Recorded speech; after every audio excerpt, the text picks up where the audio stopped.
তুমি আজ কত সুন্দর দেখা যাচ্ছ মা। সসরে বলো মানে হ্যাঁ মুখর সসা কত সুন্দর দেখে যাচ্ছি।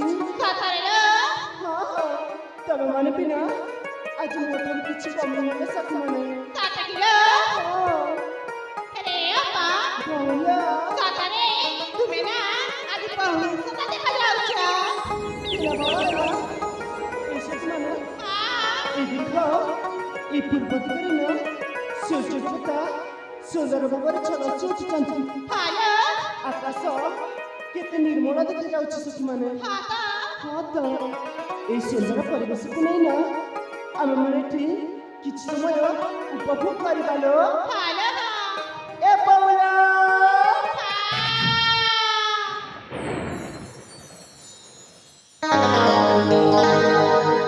ସଖୀ ମେରା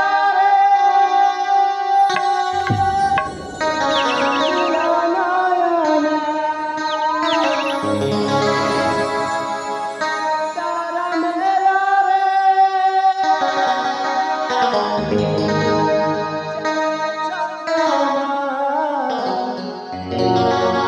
राजकुमारी प्रतिमा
ए बोलो मने तुम मने सब मन में सोचो तो बोलो হ্যাঁ फूल बगीचा रे चंदा से गोलाप फूल बन से डौला डौला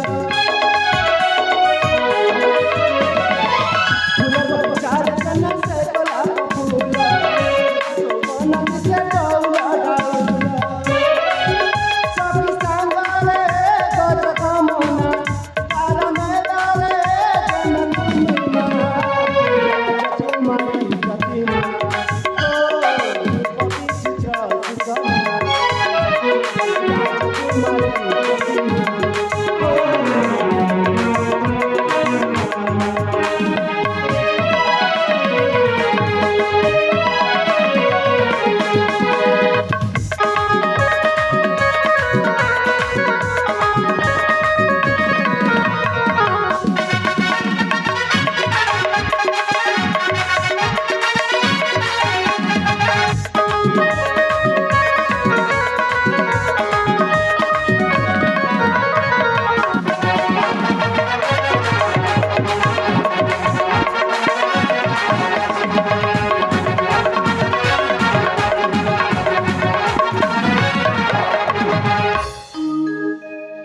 बोलो मने ଯାହା କହିଲି ତମେମାନେ ସବୁ ମନ ଧ୍ୟାନ ଦେଇକି ଶୁଣିଲ ତ?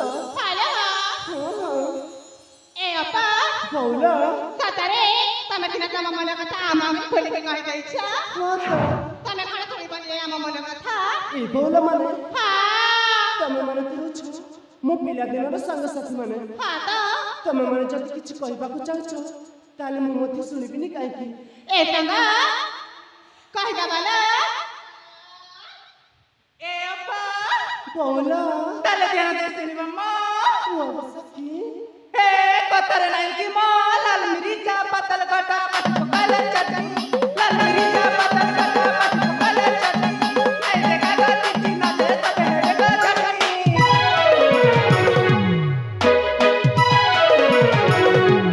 ଏ ଅପା ଆଗକୁ ଆହୁରି ଅଛି ଲୋ ଆହୁରି କଣ ବାକି ରହିଗଲା କିଲୋ? ଶୁଣିବା ନିଶ୍ଚୟ ଶୁଣିବେ ସଖୀ। ଏ ଫୁଲ ଚାଲ ଲୋ କହିଦେବା।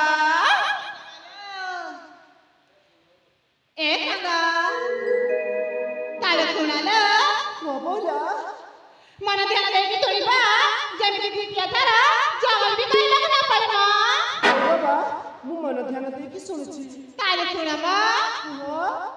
ଚେହେରା ସଜେଇ ଧର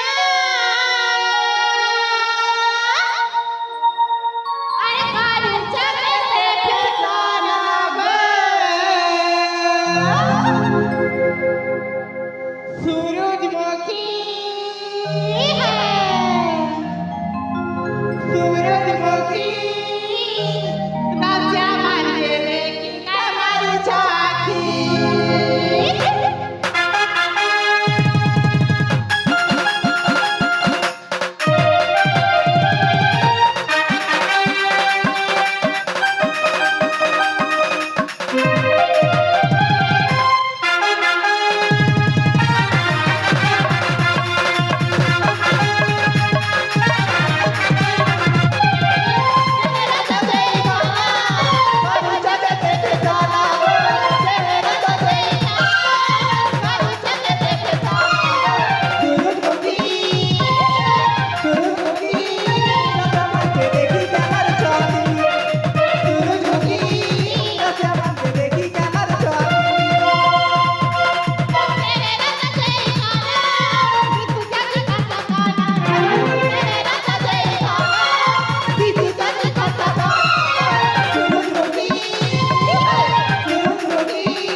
ତମେ ମାନେ କଣ କଣ କହିଯାଉଛ ଲୋ?